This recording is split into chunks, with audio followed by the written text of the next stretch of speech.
Thou hast covered all their sins, Selah. Thou hast taken away all thy wrath. Thou hast turned thyself from the fierceness of thine anger. Turn us, O God, of our salvation, and cause thine anger toward us to cease. Wilt thou be angry with us forever? Wilt thou draw out thine anger to all generations? Wilt thou not revive us again, and thy people may rejoice in thee? That's the key of the prayer. Show us thy mercy, O Lord, and grant us thy salvation. I will hear what God the Lord will speak, for he will speak peace unto his people and to his saints, but let them not turn again to folly. Surely salvation is nigh them that fear him, that glory may dwell in our land altogether. Mercy and truth are met together. Righteousness and peace have kissed each other. Heavenly Father, we just read, oh Lord, I think the gist of this chapter that would justify one of the only few chapters in verses in the Bible that would justify the theme revival. Oh Lord, for 800 years to 1,000 years of Israel's alienation from the Lord, the prophets of God and the priests, the leaders of their spiritual lives, oh God, were praying for revival. And our lives also, Lord, is filled with things, oh God, that cannot be controlled by us. And sometimes, oh God, Lord, even sometimes, many times, we could slide down. We thought that we are in the church. We thought that we are good. But all of a sudden, we realize we are in a backslidden state. And so revival, Lord, must ring in every pulpit in all the world today, especially in this 21st century. And oh God, we want to come back to this book where this word was written. And oh Lord, I may not justify as deep as it could be. But oh God, the time that you gave me to study, oh Lord, this subject, I'm going to do my best, oh Lord, to tell to these people that in our lives as your people, we need revival. And oh God, oh Spirit, it is you, oh God, Lord, who can lit our souls to fire. Without you, oh God, Lord, we can never be revived. And so help us, oh God, Lord, tonight, this afternoon, to tackle on this very, very important subject, that is speech. And oh God, may its soul be rekindled again with the fire of the Holy Spirit and Lord of God today. So that when you go home, oh God, Lord, we are strong, oh God, and we can serve you, oh God, Lord, until you come back. Thank you so much for this opportunity. Oh God, Holy Spirit, we need you today. For this was in Jesus' name. Amen. Amen. Agpilaw tayo. Alright, so naimbag na malam nyo. Nagigya dali tawar. Okay kayo pa lang? Amen. So, maminsan lang aglingot tayo. Ano pala? Magtatagal pala tayo, no?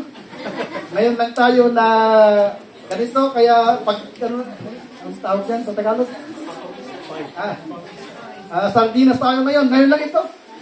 Okay, so, sige, yung ating tema. Okay, so, ang ating motto ngayon, remember your Titus. So, do not forget that, okay? Remember your Titus. Alas 3 kasi kaya mahirap. Okay, so revival ang ating subject. Gusto kong malaman ninyo na ang revival ay wala sa New Testament. I would like you to know that. Revival is not the subject of the New Testament. It is a subject of the Old Testament. At isinulat yan ng ating mga ninuno dito sa ating Psalms chapter 85. Tatlo lang ang at least pinaka-verse ng revival sa Old Testament. At gusto kong pag-aralan ito ng lahat-lahat, subalit hindi ko kaya sapagkat nagtipreach ako ng linggo-linggo. And so I realized that a pastor has no time to study the Word of God if he's going to preach it for, ultimately in just 1 week. And so I can only give you at least 3 books in the Bible yung kung saan mahahanapan itong revival sa Old Testament. Ito na yung Psalms, ating text ngayon. Pangalawa, sa Hosea chapter 6. at saka chapter 10, at saka sa Habakuk. So, 4 lang. So, dito tayo mag-dwell. Ngayon, yung premise ng ating pag-uusapan ngayong hapon is, lahat ng Kristiyano ay kailangan nila ang revival. You believe that? You believe that even the pastors need revival? We need revival. Because we are human beings. That's right. Okay, so yung context ng ito, actually, sabi nga nila, nung isinulat ito, ay kagagaling lamang ng Israel sa Babylonian captivity. Anong nangyari? Nag-backslide sila, nagkasala sila, hindi nila sinunod ang Panginoon, at ibinenta ng Panginoon sila sa Babylon. At nung nandoon sila sa Babylon, nakaupo sila doon sa river. Sabi ngayon ng kanilang captors, mga Baptist kayo, magagaling kang umawit na kayo. Amen. Bigla silang umiyak. At sabi nila, how can we sing a song in a strange land? At naisip nila na, bakit kami nandito sa Babylon? Kami naman ay nasa Israel. We are the most powerful nation on earth. Why are we here? At imbis na kakanta sila, umiyak silang lahat. You see that? At naalala nila na, nandito pala tayo sapagkat tayo naparusahan ng Panginoon. Kaya doon mismo, naintindihan nila na nung time ni David, napaka-lakas ng spirituality nila. Mataas na mataas. Kasi yung hari kasi nila, he worshiped the Lord every day. And he went to the temple and cried before the people. So balit, lumagapak sila after 700 years. At nakita na sila ang sarili nila, wala na sila sa pananampalataya. At naalala ko rin na itong church na ito, itong revival ay team namin 20 years ago. Hindi namin alam yan. Basta team lang na revival. Ako, tamang-tama, after 20 years, we need to be revived. Amen?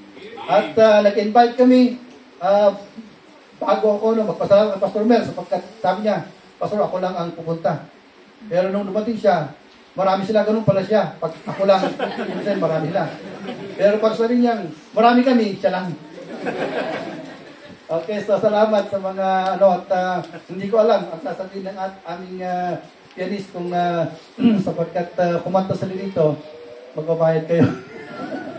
Attend tayo sa kanilang anniversary. Okay, sa, Pastor, May 4 ba yun? They will prepare for that matter. At sa aking ate, yung aking pamangkin na pastor, si Pastor Leamor, salamat sa pagdating. At we want to be revived. Amen. Ngayon, ang assignment ko, gusto kong i-preach ng revival. Paano ko kaya i-preach yung revival? At kaninang umaga, pinag-aralan namin na ang revival ay hindi subject ng unbelievers ito. Subalit subject ng mga Kristiyano. Kasi pag revive kasi, ibig sabihin niya katulad ng coma, na yung hindi naman namatay yun Yung tulog lang. Mayroong tintig yung kanyang puso. Subalit hindi niya alam na siya pala ay nakahiga sa kama. At yung revival dyan ay gagawa ng doktor ng paraan para gigisingin siya. Yung analogy na yan, ganyan din ang mga Kristiyano na iba. Hindi nila alam na nakoma pala sila. Ang akala nila, sila naglilingkod. Pero hindi pala. You see? At nangangailangan yan ng pagkising ng salita ng Diyos. Kaya ngayong hapon, manalangin kayo habang ako nag-preach. Sapagkat ayaw kong mag-invento dito. Am I right? I want to preach what is in the Bible. Kaya tingnan natin ito sapagkat kung babasahin nyo, itong text natin, maliwanag. Okay ko, so, revival ang ating subject within the Christian perspective. So, ang tanong natin ngayon, kailangan po ba ang revival? Ano ba ang ibig sabihin ng revival? Okay, so, ang tanong ko sa inyo, alam nyo ba kung gising kayong Kristiyano o tulog kayo? Dito natin malalaman yan. Alright, so, sige. Sa definition tayo, sapagkat dito tayo magsisimula. Ang biblical preaching, mga kapatid, kinakailangan makita natin yung biblical foundation sa Bible bago natin malaman, masabi na biblical preaching yon. Sapagkat tayo ay Bible Baptist sa Pilipinas, wala tayong Bible school na maganda dito, kaya masyadong problematic. You know what? Ang ating foundation. Kaya, you see, we really need to do that. And I'm going to do my best to appreciate this Word of God before you tonight by the Word of God. So let's go. Here is the revival. I borrowed the definition of this one, not mine. Sige, come on. Ito ay ni Gerald Priest. Hindi para ito, priest lang apelyido. At siya ang nagbigay ng theological definition na maganda. Ito ngayon ang revival. Maliit sa aking So ito, revival defines the term revival as follows.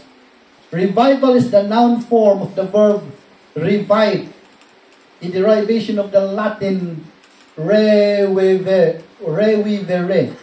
Pag binasa natin yan sa English, revivere. Pero pag sa Latin yan, hindi revivere, revivere ang tawag sa Latin. Latin pronunciation yan. So revivere is the noun form of the verb revive, a derivation of the Latin revivere, meaning to live again. Yan ang revival, to live again. Or to return, to restore to consciousness. Revival can also be, okay, bakit umaalis? Revival also can be restoration of something to its true nature and purpose. So, dalawa yung Christians lang. To live again, at pangalawa, to restore to its purpose. So, ang revival ganito. Ginagamit ka ng Panginoon, Mare, 10 years ago. Nandiyan ka ba rin? Wala na. Kasi ang mga young people, halimbawa young people ka, pag young people ka, dire-diretso yung panatay mo, pag naging abogado ka na, naging engineer ka na, naging mayaman ka na, lumilihis yung purpose, am I right? Yes, sir. Lumilihis yung purpose. Nasa church siya, pero lihis na siya. Ang ibig sabihin ng revival is to restore to its proper purpose. Amen. So the question that would test our revival or not is, are you being used to your purpose that God has put you into? Are you still in that shoes where God has put into your feet before, after na naisalakan ka? Dijay, katno makita mo ala, medyo sabahalin sa lupong katata na, that's the time you need to be revived. Amen. Alright, so are you still within the purpose of God? Okay, number 1 is, are you awake? That is the challenge there. Gising ka ba? Alright, pangalawa, are you doing what God tells you to do? Because we have our own shoes by which we are called by God to serve Him. Lahat tayo, marami, parang katawan yan, may paa, may kamay, may right, lahat. Nandiyan ka pa ba? Kahit na simbahan ka, kung hindi mo ginagawa yung calling mo, you need to be revived. Right. You need to go again to the first ministry where God had told you to do. Alright, so that is the definition now. Additionally, pangatlo, na gamit ng revival sa the term may mean reform as in profound social, morals or doctrine. It is, in a sense, we may understand the Protestant Reformation. So, isang gamit din yan. Yung Reformation in the sense that yung mga tamang doktrina, lumihis sila sa tamang doktrina at naging, chapsuy na yung kanilang doktrina. To be revived is to come again to that proper doctrine. Alright, so today, wala tayo sa pangatlo, yung dalawa lang. Gising ka ba? May purpose ka ba? Okay, so yan ang ating kukunin. Amen? Amen. Alright, so, let's go. Okay, definition lang yun. Gusto kong pumunta tayo sa Bible. Bakit ba nagkaroon ng revival dito sa Psalms? That's the question that we need to ponder upon. Ano bang nangyayari sa buhay nila sa panahon na yan? Anong problema ng mga Israelita nung panahon na yan na kailangan nilang magkaroon ng revival? So, revival comes, number 1. So, yung ating question, ang ating question to delimit revival, kasi revival is a very gargantuan subject. So, our limitation is delimited to the question, how would revival come to you? So, personal ito paano ka magkaroon ng revival? Okay, so, gusto ko makita yung Bible. Unang-una, don't you know that revival will come when you pray for it? Yes. Alam mo, napakasimpleng lingwahe yan pero hindi alam na doktrina pala yun.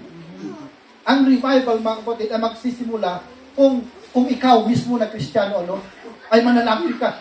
at sasabihin mo, Panginoon, i-revive mo ako, doon lamang magkakaroon ng revival.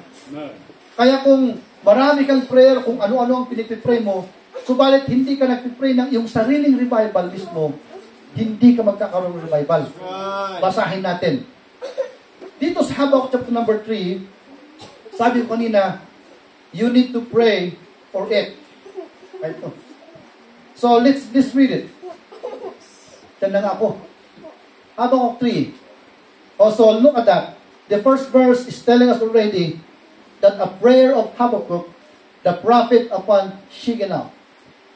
It starts with the word, O Lord. So when you say, O Lord, there is that intense desire to God. Alam niyo, ang panalangin, hindi basta-basta lang niya na pumikit ka, Panginoon, gusto kong hindi ganun ang prayer. Karamihan tayo ganun eh. Tapos, mag-pray, Panginoon, tapos tulog ka na pala. Bukas ka na mag-i-amen. Alam mo yung prayer ng Bible, ibang-iba, sabi, O Lord, there is an intense desire to be heard by God. There is that sense of pleading, say, Oh Lord. There is an expression that the person who is praying really needs the audience of God. He wanted the audience of God. And so he says, Oh Lord. Talo nga tayo sa mga, tayong mga bangkis, pero ang pastor na napakinggan ng prayer, Oh, Panginoon. Huwag kayo ka. Pero tayong mga bangkis, parang walang kapangyarihan ng ating panalangin. Para sila ang may kapangyarihan. Kahit alam natin na voice lang yun. Pero ang sinasabi ko sa Bible, pag nag-pray tayo, meron talagang intensity ng desire. Alam niyo, umiiyak na bata sa kanyang magulang. Ganun. Kung ang bata hindi umiyak, hindi pinapansin ng magulang yan. Pero pag umiyak na yan, talagang papansinin ng magulang. Sabi niya, O Lord, I have heard thy speech and was afraid. O Lord, revive thy work in the midst of the years. In the midst of the years, make known. In wrath, remember mercy. So yung idea dito mga kapatid, alam natin na manalangin, am I right? Alam natin yan. Since na tayo naligtas, alam natin manalangin. Subalit, ang idea dito, kailan ka nanalangin na i-revive ka ng Diyos? Hindi ba maraming pagkakataon na alam natin na tayo mahina? Maraming pagkakataon na amuto nga sumadsadot pa yun. Gusto nga malado ka service, am I right? Amen, you understand that? Tayo tinatamad na isang buwan na pala, hindi ka pala nagbabasa na ng Bible mo. Pero ang feeling natin, okay pa rin tayo. May pagkakataon na, imbis na ibigay mo yung tithes mo, inilalagay mo na sa pulsa mo, right?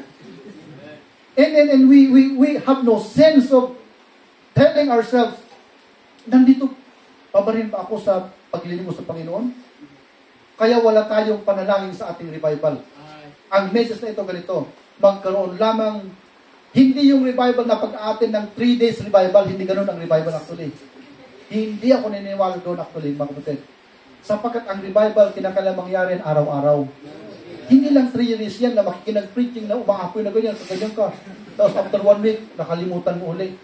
Ang revival ay isang panalangin. Ibig sabihin yan, dapat pala ang revival ay pinapanalangin araw-araw. Amen. Pag nakita mo na sumadsadot ka, nagkarahan ka na, Apo Diyos, sumadsadot ako. Apan ako magsulwin to takat sa balit, tinapanak Apo, napanak nag-restaurant. You see that? You need to understand that. And here, in this chapter of Habakkuk, it is understood that revival must come only by means of prayer. Amen. So, kailan tayo nanalangin na i-revive tayo? Meron ba tayong panahon na nag-pray? Baka wala pa. So here, I would like you to know that when Habakkuk was here, he was really concentrating on the revival of Israel. He said, O Lord, revive thy work. Pangalawa, yung sabi niya, Lord, revive not my work, but thy work. Yes. Yung mga pastor na hindi nakaintindi ng Bible, ibang-iba yung kanilang panalangin. Lord, may you revive my work. That's wrong. We are the workmanship of God created in Christ Jesus. Amen? Kaya ako na pastor, kayo, we are the workmanship of God. And so, naligtas tayo sapagkat ginawa tayo ng Panginoon. Kaya pag manalangin tayo, Panginoon, I am your work. May you please revive me. May pagkakataon na si Moses, sabi ng Diyos sa kanya, umalis ka nga dyan, Moses. At sunukin ko lahat ng mga disobedient na yan. Gumit na si Moses, sabi niya, sige Panginoon, sunukin mo sila. At pag nalaman ng mga Egyptians na pinatay mo sila, anong sasabihin nila? Hindi pala kaya ng kanilang Diyos na itawid sa promise ng sila, kaya pinatay na sila. So tatawanan ka, Panginoon. Ganun ang ginawa ni Moses.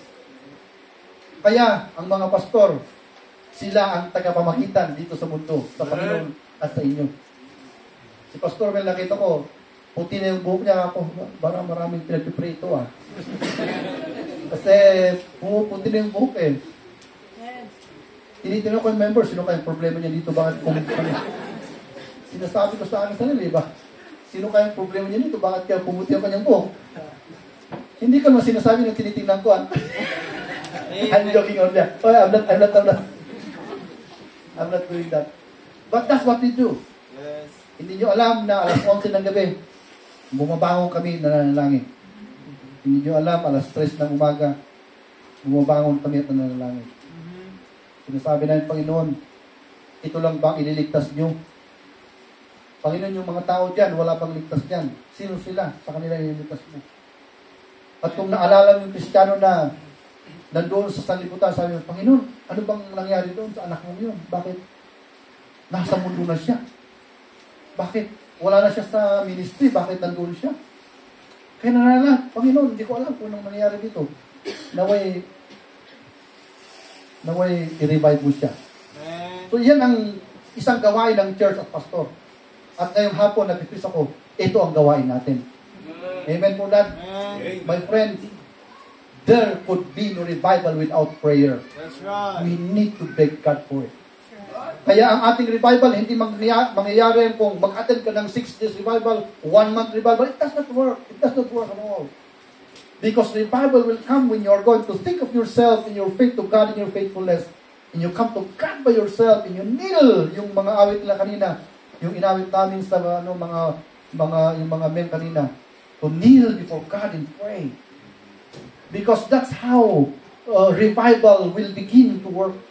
We need to beg God. We need to beg God. And ito yung argument ni Habakkuk, your work, sabi niya. And ganun din si Moses. Sabi niya, Panginoon, itong mga anak mo, those are not my children. Mayroon palang limit din ang tao. At nung hindi na niya makontrol yung mga tao, sabi niya, did I bear this with my own bearing? I didn't. These are not my children, sabi ni Moses. And so you need to do something for them. Pero ganyan pala ang design ng Panginoon para matuto si Moses na manalangin. But prayer, ladies and gentlemen, for revival is one thing to happen. So for our church, that's what we must do in our prayer meetings. Pag nag-prayer meeting tayo, isa pala na ilalagay natin sa prayer list ay revival. Revival. Para magkaroon ng prayer sa revival araw-araw o kaya Wednesday after Wednesday. Sapagkat yung tema ni Habakkuk, yan lang ang laman yan. Parang mahina, parang mababaw. Pero revival ay manggagaling sa prayer. Okay, so ganyan yan. Okay, bumuha tayo. Number 2, madali ako mag-preach. After ilang minuto, matatapos na ako. Okay, pangalawa, revival comes when you heed God's command. Pag-aralan nga natin to. Sa Hosea, chapter number 10, merong issue dito na nangyari at kinakailangan nila na magkaroon ng revival dito, na manalangin ng revival. Ano ba yun? So, basahin natin. Look at this, Hosea chapter number 10. So, yun nangyari sa time ni Hosea, sabi niya, sow to yourselves in righteousness, reap in mercy, break up your fallow ground, for it is time to seek the Lord. Ye have plowed wickedness, ye have reaped iniquity, ye have eaten the fruit of lies, because thou wast distrust in thy way, in the multitude of thy mighty men to seek the Lord, till he come and rain righteousness upon you. Okay, so gusto kong tingnan natin ng maigi ito. Sabi niya, sow to yourselves righteousness, reap in mercy, break up your fallow ground. So, yung pangalawang idea ng revival, sabi niya ganyan, kasi pagtatanim ang subject ni Hosea dito eh.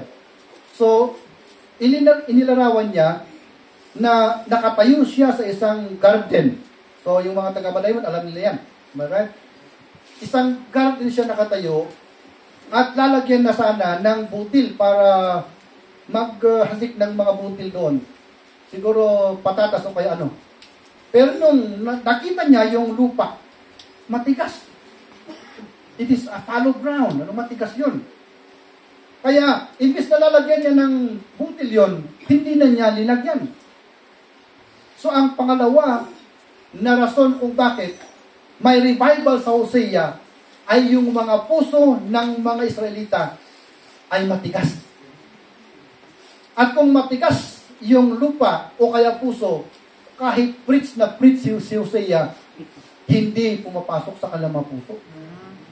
Kaya ganun ang senaryo dito. Kaya si Pastor Mel, si Pastor John, ako, si Pastor Liamor, nag-pray kami ng Monday, nag-aral kami ng Monday hanggang Saturday, amaret. At nag-preach kami ng dynamic, may paiyak-iyak pa. Pero kung yung puso ay matigas, kahit anong butil ang ilalagay mo dyan, hindi tutubo kasi matigas yun. Kaya yung revival ay nanggaling sa idea na yung mga Israelita ay tumigas ang kanilang mga puso. So kailangan na natin dito ang gabyon. Kailangan natin ang gabyon. Hindi nyo naunahan yung gabyon sa mga Tagalog. No? Yung fork na ganyan. Gaganyan mo po na para ma-break yung ganun ang kailangan natin. Hindi pa ako marunong mag-gabyon. Kaya paano na yan kung ang Kristiyano ay matigas ang kanilang puso? Kahit anong study mo, kahit anong pray mo, walang nangyayari. So ang revival na idea sa Hosea ay lahat ng mga Israelita tumigas ang kanilang puso. Sa panahon na yan, kailangan na ang revival. Nasensyo ba ang ibig sabihin ng revival? Pangalawa, kailangan natin ang Diyos sa revival. Kaya kunin natin sa Kanya. Pangatlo, tingnan natin ang revival na isang bagay na magmumula sa salita ng Panginoon na itanim sa puso ng mga tao. Subalit, paano mo kukunin ang salita ng Diyos na ilagay sa puso ng mga tao kung matigas ang kanilang puso? So, revival ang kailangan dyan. At anong kailangan natin? Break up your fallow ground. Pag matigas na ng ating puso, may pinitpreach pastor, pero hindi nag-i-amen yung isang Kristiyano o kaya ayaw niya. Ayaw niyang tanggapin yung mga doctrine na ganyan. Nag-preach si pastor ng ganyan. Sabi niya ganyan, kayong mga Kristiyano, hindi namin sinasabi sa inyo na huwag kayong magbarkada ng unbelievers. Huli niyo sila sa church. Ang sinasabi namin, huwag kayong mag-aasawa sa unbelievers. Pero yung young people na yan, sabi niya, ma-convert din yan pag ako'y nasa church. Dahil sa akin, ma-convert yan. Yung sinasabi ni pastor, walang walang scientific proof yun. Ako meron, mahal ko siya. Right? So, what will happen there? What will happen there? At yung mga adults din, kailangan natin ng pera, right? Yes, we need money. I tell you that. Kaya yung mga pera niyo, dalhin nyo rito kung ayaw nyo na. But you see, hindi lahat ng pagkakapirahan ay maganda. We need, ladies and gentlemen, to do something about that. And when the pastor will preach about that, and you hear it, how would you respond to the Word of God? So, yung subject dito, how the heart of the Christian receives the Word of God, that is the subject here in the Bible. And when the reception of the Word of God is hard already, then revival needs to take place. It needs to take place. Because the heart is already hard. And they need to break it. Okay, so gusto ko huwag tayong lalayo doon, manalangin tayo. Pero kahit anong panalangin mo, walang mangyayari. kinakailangan ayusin mo yung puso mo. Yung puso mo ba ay receptive sa word ng Panginoon? Lahat pa ng pinipreach sa'yo, tinatanggap mo lahat? Lahat pa ng pinipreach gusto mong gawin? Yun ang subject yan. Kaya ang Israelita, may templo sila, napakaganda yung templo nila, ginto yung flooring nila, ginto yung ceiling nila, yung mga utensils doon, yari lahat sa ginto, maningning sa loob sapagkat may piston na linalagyan ng apoy. Every second of time, maliwanag na maliwanag doon. Subalit yung mga tao, mechanical ang kanilang pagsimba. Pumupunta sila doon, pero hindi nila ginagawa ang salita ng Diyos. At alam ng Panginoon yan. Kaya sabi ni Hosea, ito, sabi ni Hosea, you need to break your heart. You need to break it. And when you break it, then the seed of the Word of God can go there and grow into your life. So ganun mga kapatid, kung bakit may revival sa Old Testament. Kinakailangan nilang panalangin. Pangalawa, kinakailangan nilang ayusin ang kanilang mga puso. Kaya alam nyo mga kapatid, yung puso natin, yan ang pinaka-importante sapagkat yan ang nagre-receive ng word ng Panginoon. Kinakailangan iayos natin para lahat sana ng word ng Panginoon kukunin niya at gagawin niya sa kanyang buhay. Amen for that? So yan ang nangyari sa Hosea. At pangatlo at panghuli, ito na. Doon na sa Hosea chapter 6. Look at that. When you give your earliest time for revival. Pangatlo at panghuli, sabi niya dito sa text natin, come. Come. Let us return unto the Lord, for He hath torn and He will heal us. He hath smitten and He will bind us up. After 2 days, so nilagyan ko yun ng, ng underline. Sabi kasi niya dyan, after 2 days, He will revive us. Anong sabi ng 2 Corinthians chapter number 5? Now is the accepted time, now is the day of salvation. Anong idea nito? Ang idea nito is, iset mo yung time na ikaw ay ma-revive. You need to set that one.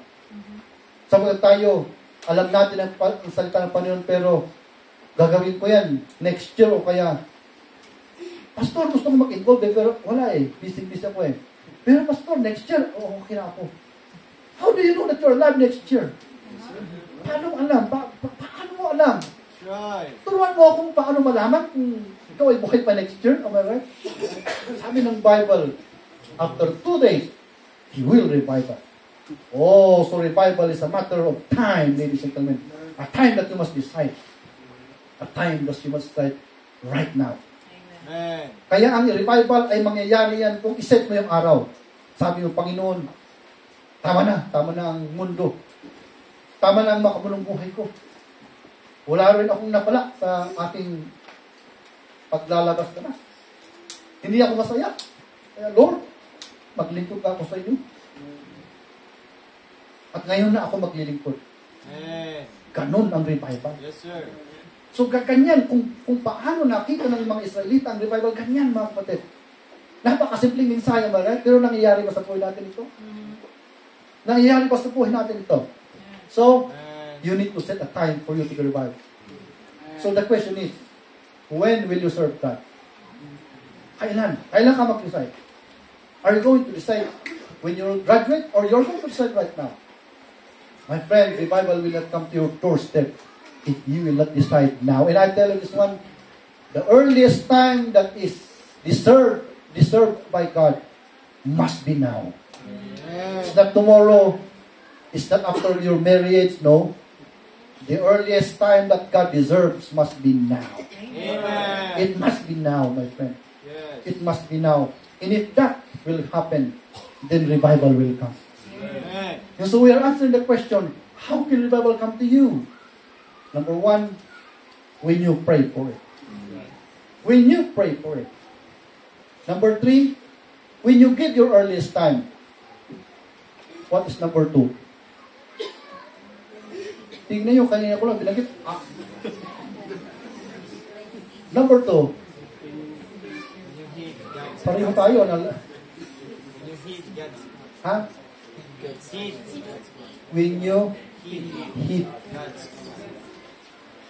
God's call. So doon natin papasok yung ating purpose.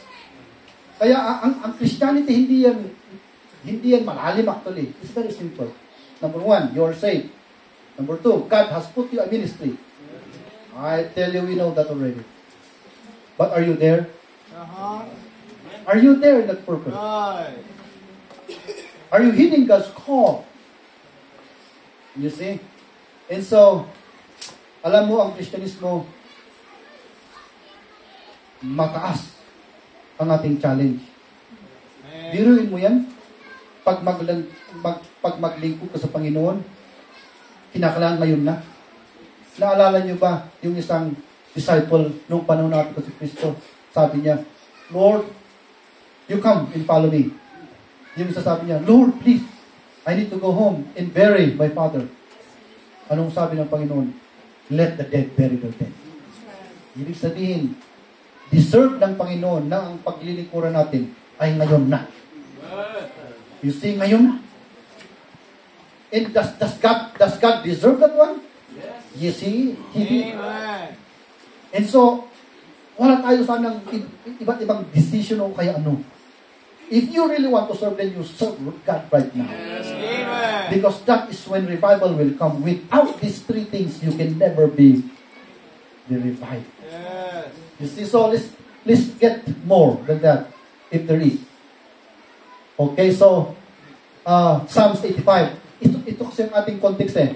Tingnan yung nangyari So, lahat na ng doctrine sinabi ko sa inyo. Alam nyo, sa Psalms 85, nangyari yan sa Israelita. Tingnan natin.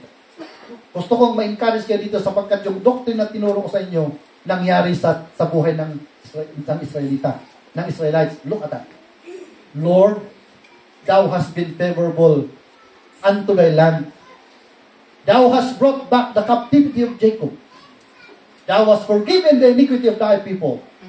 Thou hast covered all their sin. Selah. Thou hast taken away all Thy wrath. Thou hast turned Thyself from the fierceness of Thy wrath. Do not move that one. So ganito ang revival.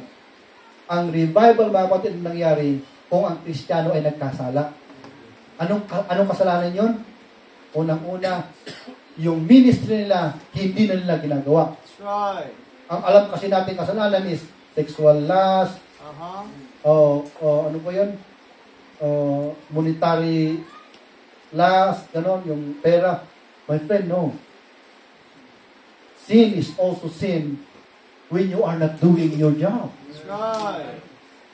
At sa charity, ito ang gustong sabihin sa inyo. We put prayer meeting as our prayer time. Don't you know that when you will not come to pray, you are sinning against God? That's right. Because that was the first doctrine that we were taught. Not only in this church, but in every church nga that ang malun. Backsliding, ladies and gentlemen, is happening when you are not doing what you should do for God. You see, backsliding happens when you are not doing the things of God. And what do we do so that we can be revived? The Bible says we need to be forgiven by God. God must cover our sins by the blood of the Lord Jesus Christ. And God must withdraw His sentence, His chastisement against us. Sapagkat pag tayo kasi nagkakasala, may chastisement yan. Walang pagpapala, ganoon. Nananalangin ka na mag-bless ka, pero walang pagpapala sapagkat hindi mo ang ginagawa yung ano eh. Hindi mo ang ginagawa eh. At sabi ng Panginoon, meron din tayong text dyan. Hindi lang dyan. Meron pa yata, I think you need to go there to the other text. Bumaba ka dyan. Dyan na yung lahat. Sige pa. Wala na. So, hindi natin binasa yung Habakkuk chapter number 3. Sabi niya ganyan. And pinagpala sila ng Diyos at dumami ang kanilang mga Diyos-Diyosan. Ibig sabihin, pinagpala ng Panginoon financially ang mga anak niya.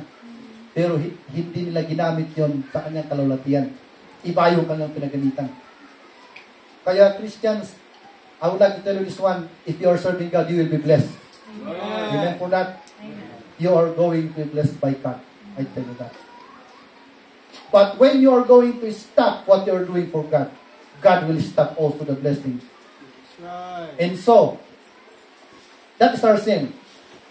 At yung hindi, yung walang pagpapala, yun yung sinasabi nating has turned away thy wrath.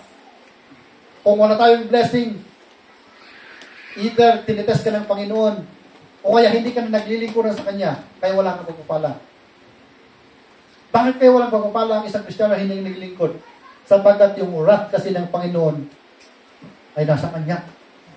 Kaya kinakailangan mo nang tanggalin ng Panginoon yung Kanyang wrath doon sa tao na yun. Para yung pagpapala bumalik. So Christians, do you understand that? When we do not do our sa trabaho natin ganun. Halimbawa, teacher ka, hindi ka nagturo ng isang buwan, wala ka pang sinasabi sa management, tatanggalin ka talaga. Wala kang isang buwan pa lang, tatanggalin ka na. Maraming mga Kristiyano ang umalis na sa kanyang ministry, pero Kristiyano pa rin. Hindi mo, tingnan nyo, hindi tinatanggal ng Panginoon. Subalit yung buhay nila ay walang pagpapala.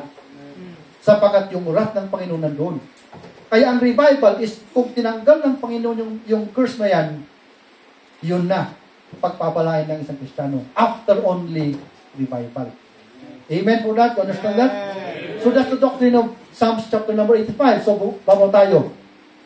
Ito pa. Turn us, O God, of our salvation, and cause thine anger toward us to cease. Wilt thou be angry with us forever? Wilt thou draw out the anger of all generations? Wilt thou not revive us again, that thy people may rejoice in thee? Panghuli, ang isang taong na-revive, he rejoices in God. Amen. That's the sign that you revive. Anong ibig sabihin nun? Masaya ka kung paglilingkuran ang pag-uusapan. Yes, sir. Pero kung burden sa'yo na, practice pala ng choir na yun, delikado na yun. Yes. But if you are flowing to the ministry well and you are happy about that, you understand that you are revived. Amen. Pero kung parang nahihirapan kang wala kang time, walang ganyan, naku, delikado na yan.